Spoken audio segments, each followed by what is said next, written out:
Okay sir, gawan ko naman ng video ngayon yung request mo na Ruigi. So ito. So gagamitin ko din dito is cellphone ko. Sa una, punta ka sa wireless niya which is ito yon, Ruigi S595F. So kapag click mo niyan, mapupunta ka dito sa kanyang GUI, sa kanyang webpage. Ilagay mo lang yung auto dyan, tapos ako ginagawa ko dito 5 AM yung reboot schedule niya kung mag-a-upgrade siya. Kung meron siyang ibang kailangan i-upgrade, automatic niyang i-upgrade ng alas 5. So okay. Then configure. Tapos kapag pala i-connect mo to, kapag pala gagamitin mo siya as AP sir, kailangan pala naka-connect siya agad sa AP port mo. For example, sa case ko, itong bakante ko na to, rekta ito dun sa network ko doon. Yun yung network ko. Yun. So, connected siya. Ito na yung AP port ko. So, isasaksak ko siya sa kanyang one port.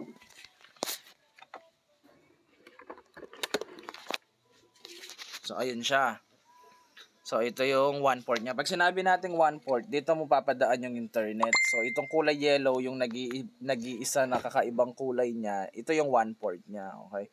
Pag na-setup pala to, pwede kang maglagay ng mga AP pa dito sa may kulay blue na port niya, yung 1, 2, 3.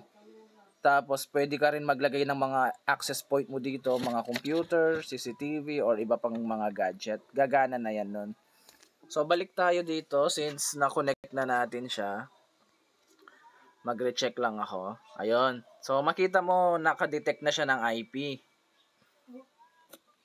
So, makita natin dito na 9.25. Sabi niya 10.0.9.25. So, tandaan mo ngayon yan, screenshot mo yan. Kasi magagamit mo mamaya yung IP na to. So, sa case ko, ikakopy ko na to. So, next mo lang.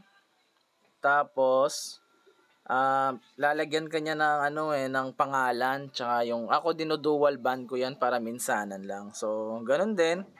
Lagay ko muna yung pangalan ng ng piso wifi ko. Tapos, ang password na nilalagay ko lagi. Okay. So, linalagay ko lang dito same as password wifi para same na lang siya. Tapos, dito yung country.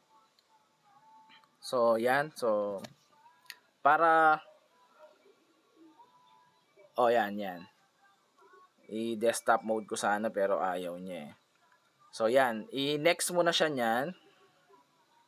Ngayon, magre-reboot yan.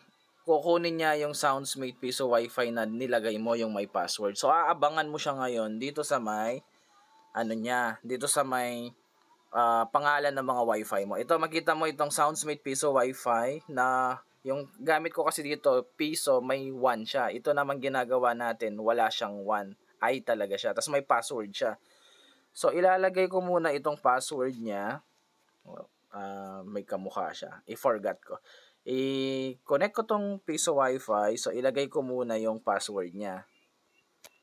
Yung sinet ko kanina.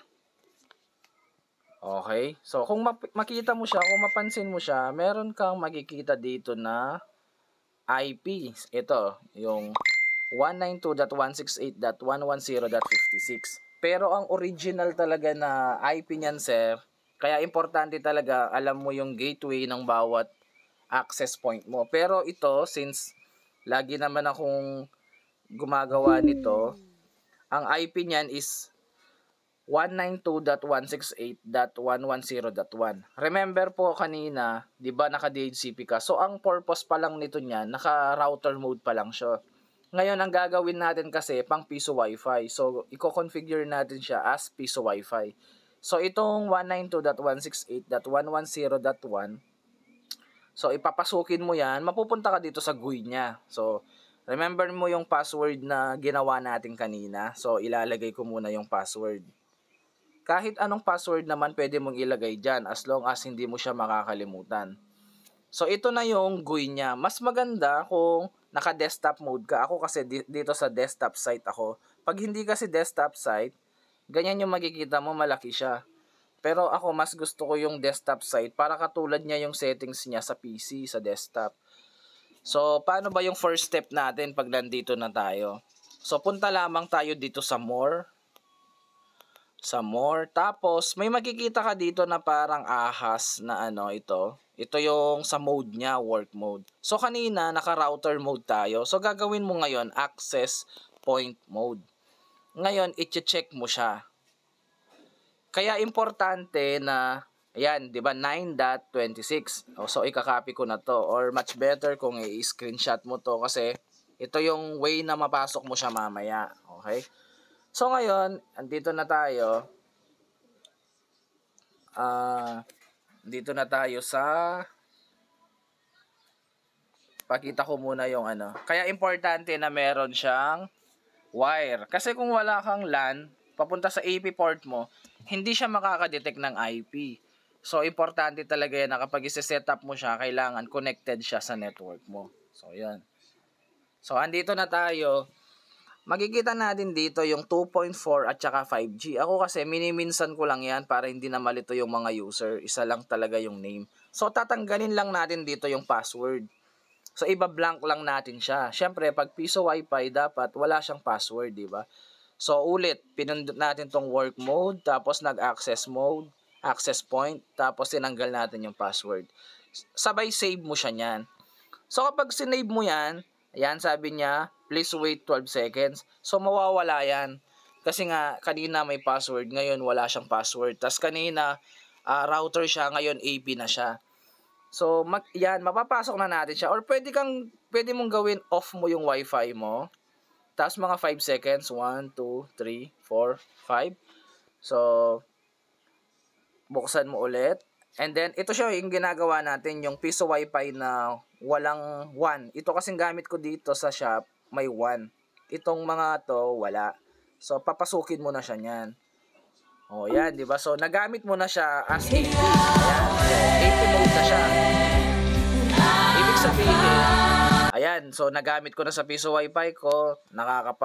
May internet na rin ako niyan. Makakapag-browse na ako. So, ayan, di ba? O, okay. So, ayan. So, yun yung mga, yung mga sa YouTube. So, okay na yan. Actually, kung mag-i-speed test ka dyan, malakas na rin yung ibibigay niya na speed test dyan. Kasi ako naka-global ako dito eh.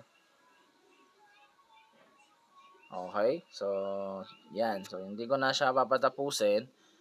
For the sake of this video, remember mo yung IP na tinandaan natin kanina. Ito na siya, 9.226. Kaya 'di ba sabi ko tandaan mo siya, mag-screenshot ka or pasukin mo siya kung hindi man lumabas na ganon. Pasukin mo lang yung 10.0.9.226. So ngayon kapag nakita mo siya 10.0.9.226, continue. Ayun, mapapasok mo na siya. Kaya sabi ko importante na alam mo dapat yung IP niya. So, ilalagay ko muna yung password, yung sinet ko kanina doon sa admin niya. Okay, so, ayan na siya. So, ito na yung pinaka-GUI niya. Kanina, 'di ba, sa work mode niya, APs, pero ngayon makikita natin dito, access point na siya. So, access point. Okay, tapos, so okay na yan. Ngayon, meron tayong mga ginagawa dito na para pang-advance settings niya. Kaso, wait lang. Meron kasi akong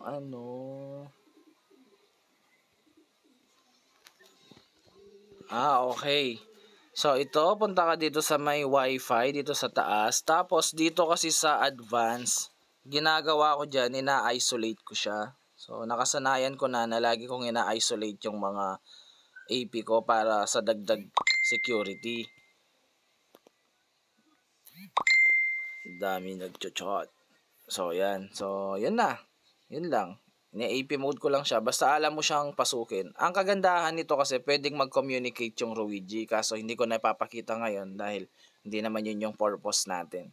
So, yun. Naka-AP mode na siya.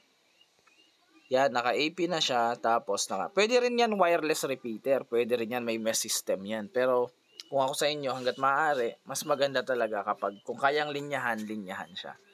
So, ayan lang po, salamat.